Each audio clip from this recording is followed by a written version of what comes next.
I have Bediako, who is a lawyer for the NDC candidate or the applicant in this matter. Counsel, good morning. Welcome to the big issue. Good morning, and thanks for having me. It's a pleasure to have you once again. So we're looking at the matter, and a number of issues have arisen, and we just want some clarity on this. First of all, we noticed that it was an interim injunction application you went to the court with. The court granted it for 10 days. Any reason why you decided to go with an interim injunction rather than being on notice? Of course, I know a response will be that by the time you get into serve, because you'll be evading service and all of that, things might have happened. But any particular reason why you chose to go ex parte? Yes, so you said it rightly. You know, we filed the petition on the 31st of December. On the what? You filed the petition when? 31st. December 2024. Okay. And you know the rule, what the rule says. I mean, on that 25. I mean, talks about when you perceive that the parties involved would not be able to receive the application for whatever or for the processes that you have done. You come as party because of the urgent nature of the matter.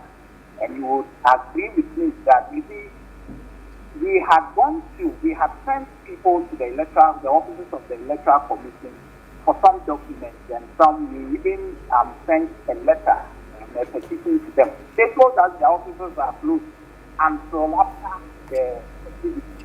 And so we knew that this, and don't forget, this matter has been reviewed to Honorable Akwatia, that's my client, and then NSCUMI. No, there are other respondents. The Clerk to Parliament is a respondent, and then the Electoral Commission is also a respondent. And you know, Council, that and so all of them are there. You cannot even have any matter heard in court. And so it's not just about NSCUMI, and this was the festivities. I mean, we didn't even know the whereabouts of the NDC candidate, NSCUMI. And at that point, you can't serve anybody through any lawyer because nobody has entered any appearance for anybody. These are the originating processes. So they depend on the people themselves. The EP must be served through 8 offices, which offices were closed. You can verify from them. They said they would come back as late as the 4th of January. That is what they told us. And until then, nobody can serve anything through them or on them.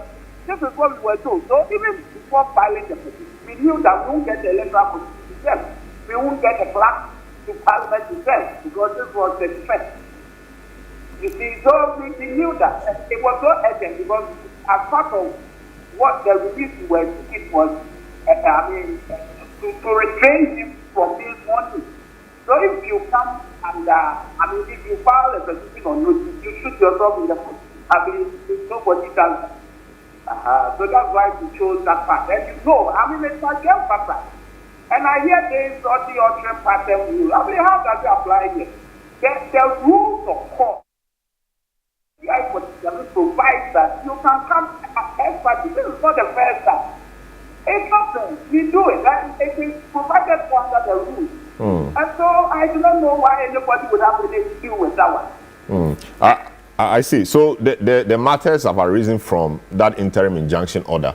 But have you since filed a repeat application since the 10 days? We haven't. And we see no need. The reason is very simple. We were seeking to restrain him from being sworn. He defied the orders of the court. He disobeyed it blatantly and he got sworn. So a repeat of what? He has already done what he's not supposed to do. So we don't need to repeat anything. We rather have to go into the matter and then seek remedy for his disobedience, which is the contempt action. I see. And you said you filed the petition on the 31st of December, right? Yes. And when was the gazetting done? I thought the gazetting was supposed to have been done before the petition. This matter has been asked a number of times. But you see, what I seek to do often, and our counsel, you know what we do. I don't preempt or prejudge any matter. This is a matter that is a subject of a certiorari application at the Supreme Court. It is also a subject of appeal. I mean, Gary Nimako has filed, counsel has filed, processes challenging the legality or the lawfulness of the action received. And it includes the fact that he claims that the processes were premature because the gazetting was not done. We disagree completely. Let me put that on record. But you see, this is a matter that I don't want to go into. I can only talk about what has happened. But what will happen, it is not the best thing to do. Because we can't litigate these matters on live radio. This is not a law court. Hopefully on Wednesday, Gary has filed a process challenging the decision of, and he's even seeking to set aside the petition and then all that. And then also there is the certiorari application that will be them. But let me just say a few things on record. Just things that have happened. But I don't want to go into this matter. I have said on record that we disagree with you on the point that there is no gazette and the fact that there is no gazette, everything was a nullity. We disagree. And you will meet at the Supreme Court. And I'm sure your eyes and ears will be there. See, let me tell you a few things that are happening here. Do you know? I will just ask them, put it this way, very rhetorical. Do you know that in all this, it was just 2 days ago, when was that? I think today is Saturday, on Thursday. It was just Thursday that Gary Nimaku filed appearance in the matter. Do you know that? It was just Thursday that Gary Nimaku filed appearance in the matter. In all this he has been filing, he has not complied. This is somebody who is talking about procedure. He has not complied with order 9 of CI-7. Just 2 days, he just filed appearance in the matter. Now, do you also know that we had filed an amended petition because some information had come to us, and the amended petition was filed on the 12th of January. When pleadings had not closed, I think you would explain to your listeners who are not lawyers. Pleadings had not closed because we had not.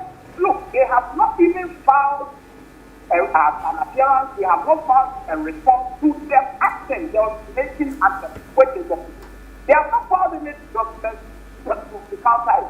And so, in our humble opinion, pleadings had not closed, and we have now filed, as far back as 12th of January, we filed an amended petition, which we filed out of right because pleadings had not closed. And they are truly there. So I will be shocked. If somebody at this point, counsel, that once there is an amended petition, you don't refer to the old petition. It takes over completely. It takes over, and this is right. You don't need any petition to know that once there is an amended petition, you refer to the amended petition. The amended petition was filed on the 12th of January 2025. And so if today you are filing any document pursuant to the originating action, the originating action currently is the amended petition, not the original petition. Do you understand? You see, all these things are technicalities, but I expect that some people who are speaking to the market are really, or they really do understand the processes that have been filed. So granted, without admitting that there was no gazette, what Gary should have done, what I, in my opinion, with due deference to this, what he should have done was to file, and there was no gazette, and he thought that it was so serious that it had an effect on it. What he should have done was to file an application to set aside the petition that was filed at the time. Rather, what he did was that he filed an application on the interim injunction. You see, the principle of you can't play something or nothing, it was circumvented, because what he should have done was to file to attack the main process, which was the petition. So that when the petition is annulled, every other aspect of it is also annulled. That is not what Gary did. He rather filed an application to set aside the interim injunction, which is an offshoot of the main process. So that if, assuming it was even granted, it is the interim injunction you are questioning, not the main thing. So I argued in court that is not what should have been done. And the court agreed with me. Do you know that? Just recently, just last week, Gary has now filed an application, just last week, an application to now the petition. He has now seen the light with the greatest respect to him. That he has now filed an application to set aside the petition. And it's deleted. Deleted in the sense that the application came to make an amended petition. Counsel, are you following what I'm saying? Yes, I'm with you. I'm with you. Yes. So it is deleted. This is pure practice and strategy and its procedure. So the application is now deleted because the application, the old petition is not in force. The live petition now is the amended petition. So you cannot file an application on a moot application, on a moot process. The process is not live. There is an amended, and we amended it as of right. We didn't need leave of course because you have not filed anything. You have not filed anything. So you see, this whole talk, the way people are talking about, let's go to court and argue our case. So granted, and you see, the other thing is this. The application he filed, seeking to set aside the interim injunction at the time when the old petition was so light. The application sought to attack an offshoot. And the offshoot is an interim injunction which was for 10 days, which elapsed as far back as the 12th of January. As far back as after the 12th of January, there was no order against the next committee because it was an interim injunction. So if you go to the Supreme Court with a certiorari or what? A moot order, the order is fine. How will I follow it? The order is fine. You see, the Supreme Court is not an academic chamber. They deal in live matters. So if the matter is moot, you don't go to the Supreme Court asking for a certiorari. But that's a different matter. We will meet them there. So granted, without admitting, and even that we disagree, and that is a serious matter that is coming up. Interestingly, all the processes were served on the Electoral Committee. The Electoral Committee has not been able to file a single document claiming that they had not gazetted the results. A last question before I leave. I didn't want to comment on this, but I'm going to see the issue of this gazette. Go and read Regulation 43 of the TBI. It talks about the fact that after the Electoral Commission, the returning officers have filed their results to the Electoral Commission. The commissioners must gazette. And after the gazette, soon after, that is this, I don't have my, I'm driving, I don't have my, but it talks about soon thereafter, the Electoral Commission must send or transmit the writ of elections to Parliament, to the clerk of Parliament. It tells you that there should be gazetting before the writ of election is sent to Parliament. Now the question is, the clerk to Parliament is on record to have said that he received the writ of election with regards to 274 constituencies, which included or excluded, let me put it this way, excluded only Ablikmanov and then Pantiapa, Ablikman and then Dobikwabina. They got the Electoral Commission. Head one to order 46 of the regulation, organize the press conference or call the press conference. I'm sure you were there because you reported it. That the Electoral Commission said that they had published or they had gazetted 274 constituencies minus Ablikmanov and then Dobikwabina. And they had remitted same to the clerk to Parliament for them to be sworn in. This was on the 24th of December. Now the clerk to Parliament on the eve of the swearing in, on the eve of 7th of January, that he received the writ of election from the Electoral Commission on the 23rd. The writ of elections on the 23rd of December. And some of note the date on the 23rd of December. That's when the Electoral Commission remitted the writ of elections to the clerk to Parliament. The question is, was it gazetted or not? Because the regulation says that it should be gazetted before remitting to the clerk to Parliament. And so if it is the case, you see, there is a serious matter that is coming up. But relax. You see, if it is the case that the EC transmitted an ungazetted writ of elections to the clerk of Parliament, then we all wait to see what will happen. If it is the case, because you see, you are a lawyer, you know presumption of regularity. Presumption of regularity is a simple legal phrase, which means that the act of an official, a public officer is deemed regular until proven otherwise. It's rebuttable. So you see, what happens is this. When I come under presumption of regularity, and I'm surprised they bastardize this judge, this learned judge, and who has given, I'll send a copy of the ruling to you, and on the injunction, on the contempt, and you will see. Gary Dumaku was in court, and he actually had how erudite that ruling was. You come to court when we have come under presumption of regularity. Mind you, there is no law that says that in filing a petition, you should add a hard copy of a Gazette notification. There is no law. In fact, it is deemed that you know that it's been gazetted. Let's put it that way. But you don't need to add a hard copy to it to make it effective. Now we found it. Then you come and say that it wasn't regular. It was premature because it has not been gazetted. We relied on presumption of regularity because the EC had come out on the 24th of December to say that they had gazetted it and sent same thing to the class to parliament. So we said that this is at the press conference of the electoral committee. We exhibited it, and I've heard them say that a judge who relies on a press conference to rule and all that. Sometimes they rely on things that are less than press conferences. What then is judicial notice? Sometimes I hear lawyers, the judge could even take judicial notice of something without even looking at it. I see. When I hear lawyers talk, I get shocked. Because we relied on presumption of regularity. The judge told him that, do you have anything to counter the press conference as reported by almost all the media outlets? Beyond that, we also exhibited a copy of a letter or a notice from the clerk to parliament asking all the MPs to, at +1 today, they receiving or he receiving the rate of elections, they should all go ahead and register.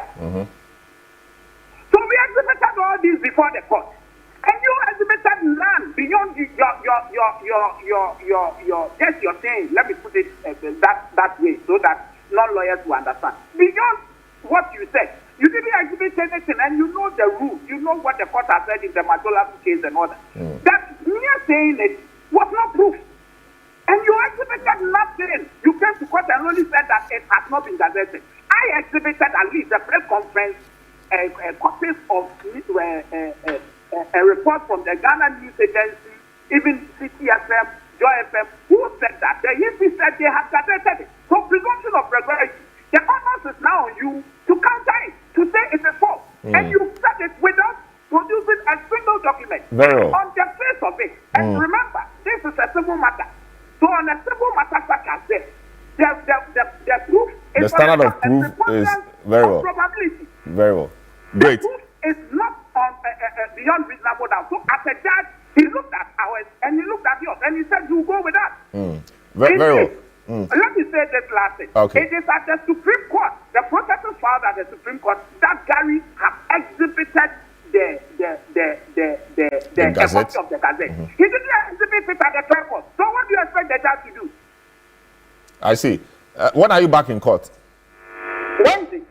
They have filed a motion to stay execution, and that's another interesting one. I don't want to share my your strategies on air. That's fine. So on Wednesday we are meeting in. We'll be in court on Wednesday to see what will happen. We are also filing a response to our processes at the Supreme Court Monday morning. Very well. And so we will meet them there. Very well.